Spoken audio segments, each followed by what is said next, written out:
She said, "You're going to be a dad." He screamed, "I'm impotent," and kicked her out. She stood in the kitchen, glowing with joy. "You're going to be a dad," she said. "But what happened next?" He screamed, "I'm impotent," and kicked her out. What was she hiding? What was he hiding? You won't believe the truth that tore them apart, and the twist that shocked everyone. Like, subscribe, and stay till the end for the crazy reveal. Samantha stood at the kitchen counter, nervously clutching a small envelope in her hand. Her heart raced. This was the moment she had been waiting for. After 3 years of marriage, that had finally happened. She was pregnant. She smiled softly, rubbing her belly even though it was still flat. "He's going to be so happy," she whispered. The front door opened. Her husband Marcus, a tall, muscular man with a clean-shaven face and sharp eyes, walked in from work. He looked tired, his tie loosed and shirt slightly wrinkled. "Hey babe," he said, dropping his bag. Samantha beamed. "I've got something to tell you."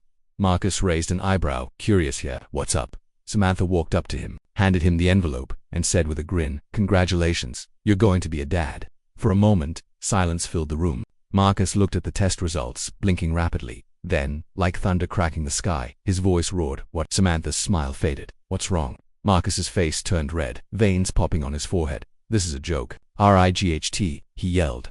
"I am pregnant." Samantha stammered, confused. Marcus threw the envelope on the floor and pointed at her. "That's not possible. I'm impotent."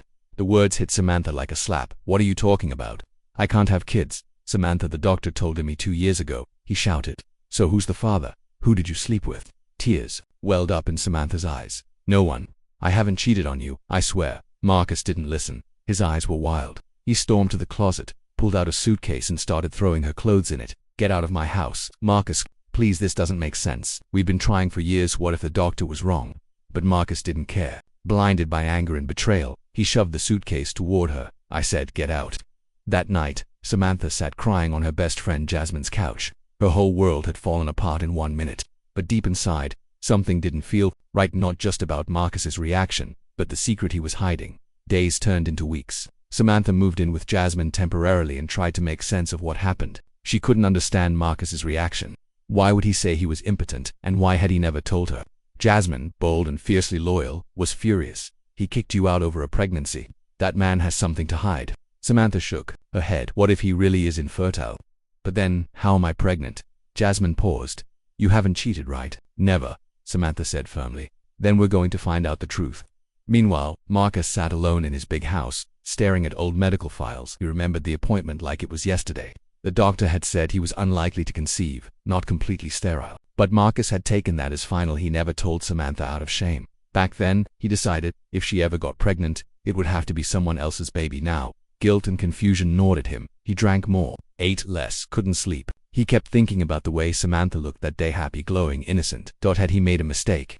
One day, Jasmine and Samantha decided to go back to the clinic where Samantha had her tests done. The doctor confirmed she was 3 months pregnant, which meant that lines up exactly when Marcus and I went on vacation in the cabin. Samantha said, realization dawning on her. "Then it's his baby," Jasmine said, "and he threw you out for nothing." Samantha's eyes narrowed. "No," he said. "Something strange, like he wanted to believe I cheated.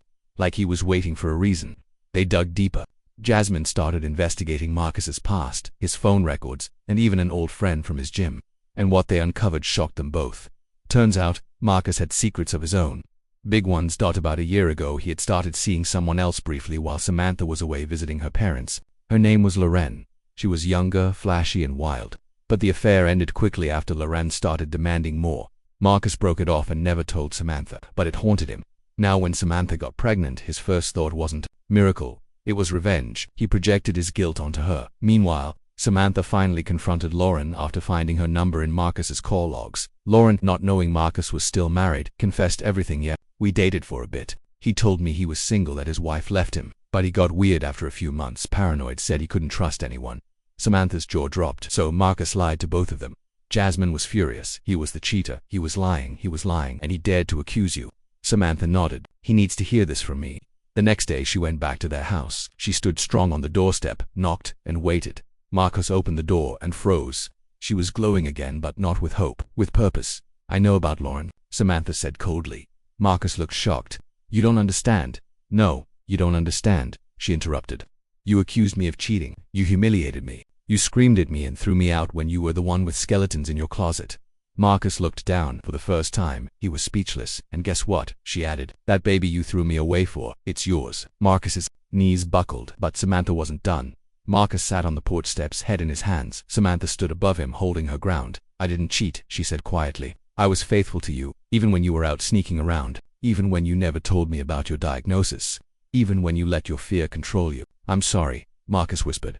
I was scared. The doctor said it was almost impossible. I didn't think. No, you didn't, she snapped. You let your shame become violence. Marcus looked up. What do I do now? You accept the consequences, Samantha said. You go to therapy, you admit what you did, and you earn back your place as a father. Marcus broke down in tears. That week, Marcus began seeing a counselor. He apologized to Samantha and even wrote a letter she later read aloud to Jasmine. Let fear and guilt ruin the best thing in my life. Samantha, you gave me joy, and I repaid you with rage. You gave me love, and I met you with lies. If you ever forgive me, I promise to be better, not just for you, but for our child.